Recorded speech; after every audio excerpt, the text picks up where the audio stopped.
Welcome to another episode of YouTube where we seem to be talking about overmarking. That's what the Wolves did more often. We're going to start in the retired pen, and just wanted to show you Malik. He is doing well. The infection is responding to the antibiotics. You can see here a little bit of darkness around the scar, but he's healing extremely well, and we are certainly happy to report that. He is still on antibiotics just to make sure, another 3 or 4 days to make sure that there's no reoccurring issues. But that's doing well. The retired enclosure is pretty much devoid of leaves, and that makes it fairly easy to see them when they go to the back of the enclosure. And they have been caching quite a bit. We are trying to, again, stimulate shadow with a variety of different types of food. So there's a cached moose head, there's a beaver, there's a deer leg. He's still reserving his right to feed on chicken, so that's his primary diet right now. A little bit of beef. Once in a while he'll take beef, but Malik again will eat his fill of whatever we give to the enclosure, and certainly that makes Malik fairly good condition for the winter time. You can see Shadow doing a raised leg urination and a scrape, and this was kind of interesting. This is a little bit of posturing between Shadow and Malik, and as you see, as Malik approached Shadow, his tail went up into a little bit higher posture, and Shadow responded by facing off and then getting ahead of him. So we are seeing a little bit of the wintertime stimulus towards dominance, not significant at all for these two. As we watch the security videos, we see they're getting along extremely well, no real issues. The den hole that Shadow dug is fairly deep now, and we have not seen Shadow in it recently, but it is one of those things where every once in a while when you don't see him out, that's usually where he is. This is Malik doing a marking, and one thing we've noticed about Malik over the years, because he was Omega for so long, he was always a marker that took a long time to eliminate, meaning that he would spend a fair amount of time in RLU. And here's Shadow, who comes and does an overmark right above him. Malik did a scrape, but not nearly as intense as Shadow, and that shows us that Shadow's probably the more dominant wolf in that pair just by that little behavior. So as I said, that seems to be the theme of the day when we were filming. Here's Maya marking. Denali comes over and marks, and does, again, not as confident of a scrape. The higher they scrape, or the deeper they scrape, as far as that behavior after RLU is usually dominance related. Now here's interesting, Grizzer is doing a marking there, no scrape. And again, Grizzer is a kind of a passive dominant male. He's not anywhere near like Shadow was in his asserting his dominance. Maya comes over and sniffs it, but chooses not to mark it. And Maya, again, is carrying her tail in a T1 tail posture. It's up over the back, showing that confidence. And here's Aidan. Aidan, again, showing a tail wag, very wanting to socially engage and trying to not get too much attention drawn to him, but he definitely wants to socially engage.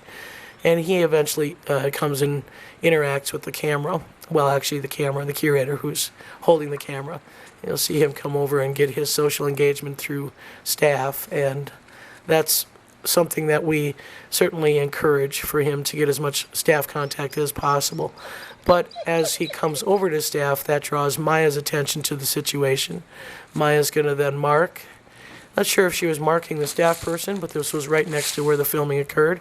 Do a little bit of a scrape.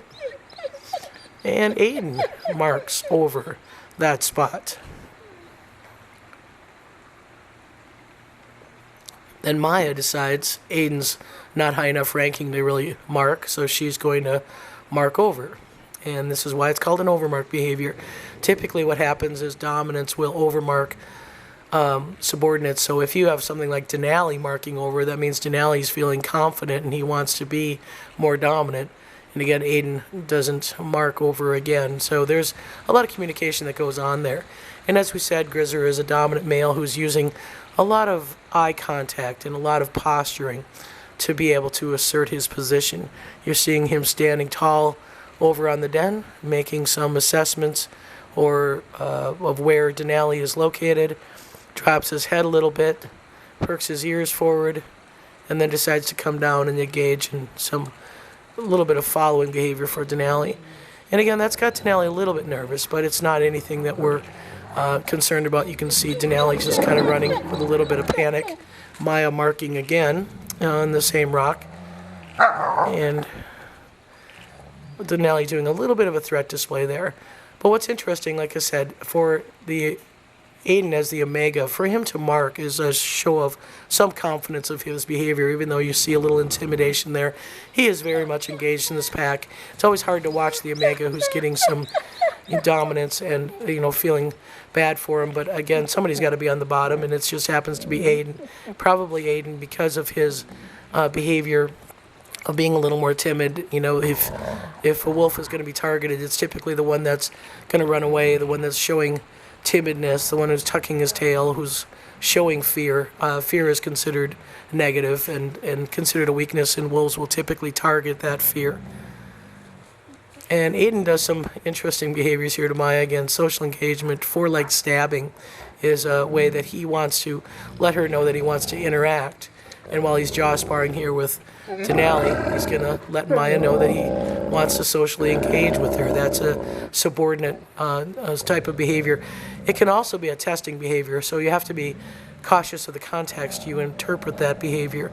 If Denali were doing it to Grizzer's face, that would be testing.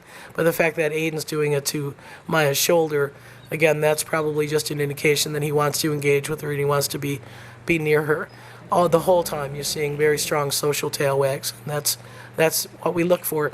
It's our job as caretakers to make sure we have pack compatibility, meaning that everybody's getting along, that there's no issues, that one wolf is not feeling being targeted or in a real negative situation where they're being ostracized or avoiding things. And certainly that's not the case with Aidan.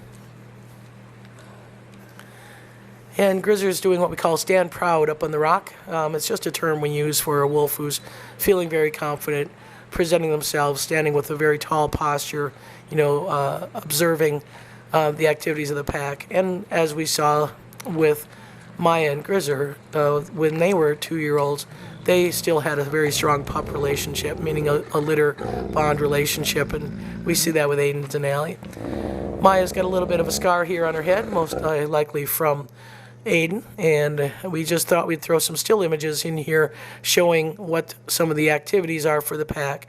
Denali a little nervous, Maya a little bit posturing, Aidan and Denali jaw sparring, and Grizzer standing proud. So that's it for YouTube. Thanks for watching.